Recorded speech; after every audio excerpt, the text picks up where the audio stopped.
বহুবার আপনার মুখে রাহুল গান্ধীর কথা শোনা গেছে। আপনার রাহুল গান্ধীর সাথে কাজের এক্সপিরিয়েন্স নিয়ে একটু যদি শেয়ার করেন, বা অ্যাবাউট রাহুল গান্ধী। রাহুল গান্ধী খুব বড় মাপের মানুষ একটা, এবং প্রচণ্ড শিক্ষিত মানুষ, খুব উদার মনের মানুষ।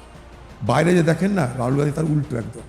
তার কাছাকাছি গেলে বোঝা যাবে তার মধ্যে কত স্নেহ আসে, মায়া আসে, মমতা আসে, এবং মানবিকতা আসে, তার সঙ্গে আন্তরিকতা আসে। কখনো আড়ম্বর করেন না, কখনো তিনি অহংকার করেন না।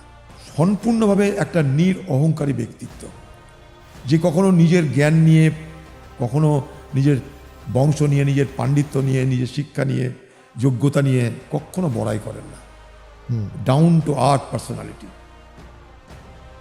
আর ম্যাডামকে আমি প্রচণ্ড শ্রদ্ধা করি, আমার গুরুজন বলে, অভিভাবক মানি, এবং আমি আমার মাতৃস্থানে রাখি তাকে। এরকম মাতৃসম আমার রাজনীতিতে অত্যন্ত শ্রদ্ধা করি আমি। অত্যন্ত স্নেহশীলা তিনি মহিলা। ভাবতে পারেন একটা বিদেশ থেকে এসে আমাদের থেকে বেশি ভারতীয় হতে পারে একটা মহিলা, তার নাম সোনিয়া গান্ধী।